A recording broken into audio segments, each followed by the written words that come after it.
नमस्कार विद्यार्थी मित्रांनो, स्वागत आहे आपलं पुन्हा एकदा एमपीसी लायब्ररी या आपल्या युट्यूब चॅनलमध्ये. आज आहे 28 मार्च 2026. सुरू करूयात आजच्या चालू घडामोडी. आज आपण पाहणार आहोत क्यूएस रँकिंग 2026 मध्ये भारतातील सर्वोत्कृष्ट संस्था ही कोणती ठरलेली आहे. S&P ग्लोबल रेटिंगनुसार 2026-27 मध्ये भारताचा जीडीपी वाढीचा अंदाज हा किती दर्शवण्यात आलेला आहे या संदर्भात माहिती. तसेच पश्चिम आशियातील तणावाचा भारतातील गॅस पुरवठ्यावर मोठा परिणाम झालेला आहे. याविषयी देखील आपण थोडक्यात माहिती पाहणार आहोत. त्यामुळे या संपूर्ण महत्त्वपूर्ण चालू घडामोडी व्यवस्थितपणे समजून घेण्यासाठी व्हिडिओ शेवटपर्यंत अवश्य पहा. व्हिडिओ सुरू करण्यापूर्वी मासिक चालू घडामोडी मार्च 2026 याविषयीचा व्हिडिओ हा आपण आपल्या एमपीसी लायब्ररी या युट्यूब चॅनलवर शेअर केलेला आहे. हा व्हिडिओ तुम्ही आवर्जून पहा आणि सर्व विद्यार्थ्यांपर्यंत शेअर नक्की करा. सर्वप्रथम कालचा एक प्रश्न. भारताच्या क्रीडा अर्थव्यवस्थेमध्ये सर्वाधिक वाटा हा कोणत्या खेळाचा आहे, अशा पद्धतीचा प्रश्न मी कालच्या व्हिडिओच्या शेवटी तुम्हाला विचारलेला होता. तर या प्रश्नाचे योग्य उत्तर आहे पर्याय क्रमांक 4 क्रिकेट. आता आपण आजच्या दिनविशेषकडे वळूया. आज आहे 28 मार्च. 28 मार्च 1988 61वी घटना दुरुस्ती ही आजच्या दिवशी संमत करण्यात आलेली होती आणि ही 1989 ला पारित करण्यात आलेली होती. या घटना दुरुस्तीनुसार मतदाराचे वय 21 वरून 18 वर्ष असे करण्यात आलेले होते. 28 मार्च 1987 AICTE कायदा हा आजच्या दिवशी तयार करण्यात आलेला होता आणि याची अंमलबजावणी ही 1988 या साली करण्यात आलेली होती. अखिल भारतीय तांत्रिक शिक्षण परिषदेला वैधानिक दर्जा हा आजच्या दिवशी प्रदान देखील करण्यात आलेला होता. AICTE स्थापना ही 1945 या दिवशी करण्यात आलेली होती. 28 मार्च 1942 रासबिहारी बोस यांनी टोकियो येथे इंडियन इंडिपेंडन्स लीग याची स्थापना केलेली होती. 28 मार्च 1998 सीडॅकने विकसित केलेला परम 10,000 हा स्वदेशी महासंगणक देशाला आजच्या दिवशी अर्पण करण्यात आलेला होता. तर विद्यार्थी मित्रांनो, ह्या होत्या आजच्या महत्त्वाचे दिनविशेष. आता पण आजच्या चालू घडामोडींना सविस्तरपणे जाणून घ्यायला सुरुवात करूया. प्रश्न क्रमांक पहिला. भूपती राजू अन्मेश वर्मा यांनी कोणता विक्रम प्रस्थापित केलेला आहे. तर या प्रश्नाचे योग्य उत्तर आहे पर्याय क्रमांक 3 7 खंडांतील 7 सर्वोच्च ज्वालामुखी सर्वात कमी वेळामध्ये चढणे. भूपती राजू अन्मेश वर्मा यांनी एक नवीन विक्रम आपल्या नावी केलेला आहे. त्यांनी 7 सर्वोच्च ज्वालामुखी सर्वात कमी वेळामध्ये चढण्याचा विक्रम केलेला आहे. ते विशाखापट्टणम आंध्र प्रदेश येथील आहेत. जगातील 7 खंडातील 7 सर्वोच्च ज्वालामुखी सर्वात कमी वेळात चढण्याचा विक्रम त्यांनी नावे केलेला आहे आणि हा विक्रम गिनीस वर्ल्ड ऑफ रेकॉर्डमध्ये नमूद देखील करण्यात आलेला आहे. यासाठी त्यांनी 92 दिवस 4 तास 45 मिनिटे इतका कालावधी घेतलेला आहे. 23 ऑक्टोबर 2024 या दिवशी त्यांनी सुरुवात केलेली होती, तर 23 जानेवारी 2025 या दिवशी त्यांनी शेवट केलेला आहे. वर्मा यांनी हे सर्व फक्त 92 दिवसामध्ये पूर्ण केलेले आहेत. त्यामुळे कोणत्याही पुरुषाने अशा पद्धतीचा हा कालावधी हा घेतलेला नव्हता. त्यामुळे भूपती राजू अन्मेश वर्मा हे कोणत्या फील्डशी निगडित आहेत हे देखील आपल्याला माहिती असणं गरजेचं आहे. तर त्यांनी सर्वात कमी वेळात चढण्याचा विक्रम हा केलेला आहे आणि 7 जे सर्वात खंडातील ज्वालामुखी आहेत, हे सर्व ज्वालामुखी चढण्याचा त्यांनी विक्रम केलेला आहे. त्यामुळे अशा पद्धतीचं नाव आणि त्यांचं स्पोर्ट्स हे आपल्याला माहिती असणं आवश्यक आहे. वळूया पुढच्या प्रश्नाकडे. क्यूएस रँकिंग 2026 मध्ये भारतातील सर्वोत्कृष्ट संस्था ही कोणती ठरलेली आहे. तर या प्रश्नाचे योग्य उत्तर आहे पर्याय क्रमांक 4 IIT Delhi. QS world university rankings by subject 2026 हा नुकताच जाहीर करण्यात आलेला आहे. भारताच्या उच्च शिक्षण क्षेत्राने ऐतिहासिक कामगिरी करत 54 भारतीय संस्था जागतिक रँकिंगमध्ये स्थान मिळवत जगात 4था क्रमांक पटकवलेला आहे. पहिल्या क्रमांकावर आहे USA, दुसऱ्या क्रमांकावर आहे UK आणि तिसऱ्या क्रमांकावर आहे चायना आणि चौथ्या क्रमांकावर आहे भारत. 2015 मध्ये भारताची संख्या होती 11 आणि आता 54 संस्था या रँकिंगमध्ये समाविष्ट आहेत. आता टॉप भारतीय संस्था कोणत्या आहेत, तर सर्वात प्रथम IIT दिल्ली भारतातील पहिली क्रमांकाची आहे IIT दिल्ली. तिचा जागतिक क्रमांक आहे 123. 150 वरून 27 स्थानांनी यामध्ये सुधारणा झालेली आहे. बाकी त्याचे अकॅडमिक रेप्युटेशन आणि सायटेशन्स पर फॅकल्टी यामध्ये देखील त्यांनी उत्कृष्ट कामगिरी केलेली आहे. दुसऱ्या क्रमांकावर भारतातील राहिलेले आहे IIT बॉम्बे. त्याचा संपूर्ण जगभरात क्रमांक आहे 129. तिसऱ्या क्रमांकावर राहिलेले IIT मद्रास, जगभरातील क्रमांक आहे 180. चौथ्या क्रमांकावर आहे IISc बेंगळुरू, ज्याचा संपूर्ण जगभरातील क्रमांक आहे 219 आणि पुढचा क्रमांक आहे IIT कानपूर. त्यामुळे लक्षात घ्या, पहिल्या क्रमांकावर आहे IIT Delhi, IIT Bombay, IIT Madras, IISc Bengaluru आणि नंतर आहे IIT कानपूर. पुढचा प्रश्न आहे, सुधारित उडान या योजनेचा कालावधी किती आहे. तर या प्रश्नाचे योग्य उत्तर आहे पर्याय क्रमांक 3 10 वर्ष. उडान योजनेमध्ये नुकतेच मोठे बदल करण्यात आलेले आहेत.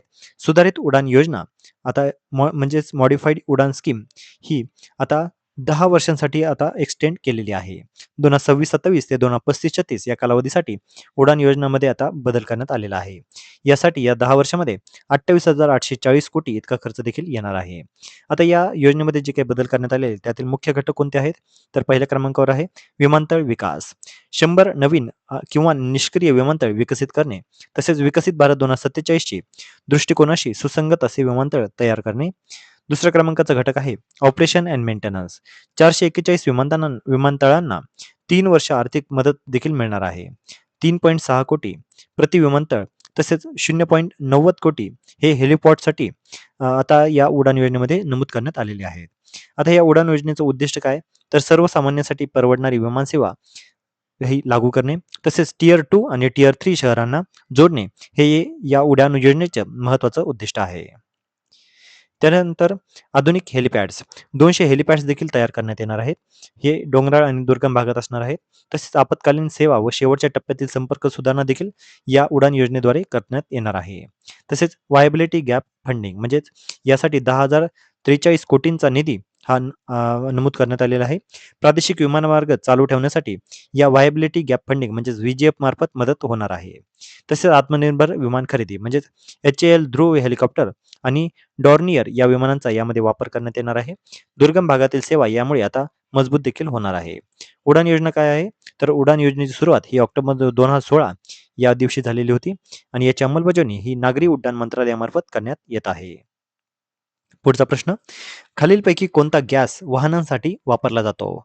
तर या प्रश्नाचे योग्य उत्तर आहे पर्याय क्रमांक 1 CNG. तर पश्चिम आशियातील तणावाचा भारतातील गॅस पुरवठ्यावर मोठा परिणाम झालेला आहे आणि यामुळे भारतातील दिल्ली, बेंगळुरू, मुंबई आणि पुणे यासारख्या शहरामध्ये LPG आणि LNGची टंचाई ही जाणवू लागलेली आहे.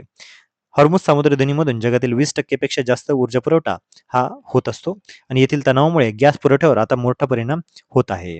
गॅस वाटपाची योजना आता सध्या सरकारने कशी केलेली आहे? तर 100% LPG उत्पादन तसेच CNG, PNG यांचं देखील उत्पादनावर आता भर देण्यात येणार आहे. तसेच 80% व्यावसायिक वापर आणि 70% खत उद्योग यासाठी आता गॅसचा वापर होणार आहे. आता नेमकं या सर्वांमध्ये LPG, LNG, PNG आणि CNG या चारीतला फरक आपल्याला माहिती असणं आवश्यक आहे.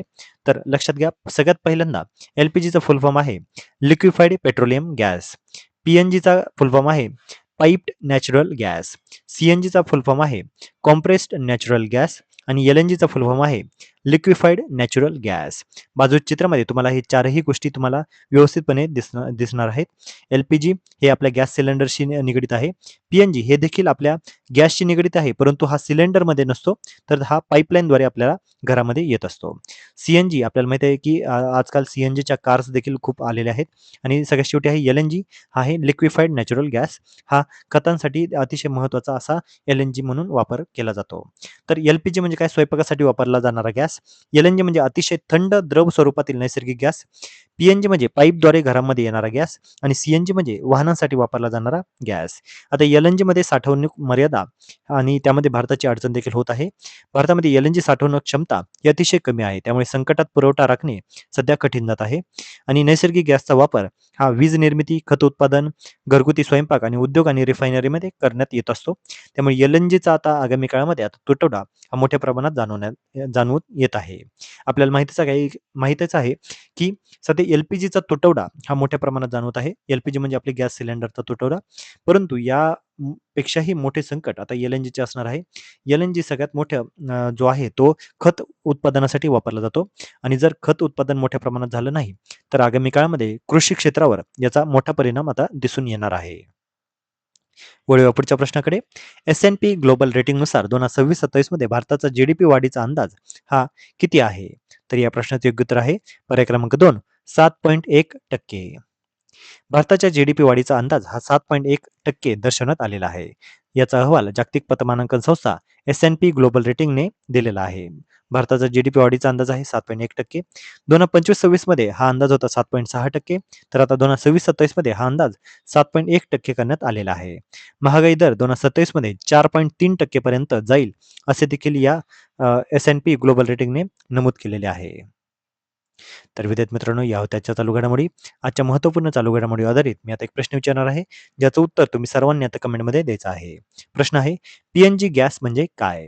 तर यासाठीचे पर्याय आहेत: पर्याय क्रमांक 1 द्रवरूप गॅस, पर्याय क्रमांक 2 वाहनांसाठी वापरला जाणारा गॅस, पर्याय क्रमांक 3 पाईपद्वारे घरात येणारा गॅस आणि पर्याय क्रमांक 4 औद्योगिक गॅस. तर विद्यार्थी मित्रांनो, तुम्ही सर्वांनी आता या प्रश्नाचे योग्य उत्तर कमेंटमध्ये द्यायचं आहे. जे कोणीही विद्यार्थी या प्रश्नाचे योग्य उत्तर कमेंटमध्ये देतील, त्याच्या कमेंटला नक्कीच लाईक देखील देण्यात येईल. तर विद्यार्थी मित्रांनो, या होत्या आजच्या चालू घडामोडी. तर अशाच अधिकाधिक इन्फॉर्मेटिव्ह कंटेंटसाठी आपली एम-पी-सी लायब्ररी या यूट्यूब चॅनलला सबस्क्राईब करायला अजिबात विसरू नका. धन्यवाद.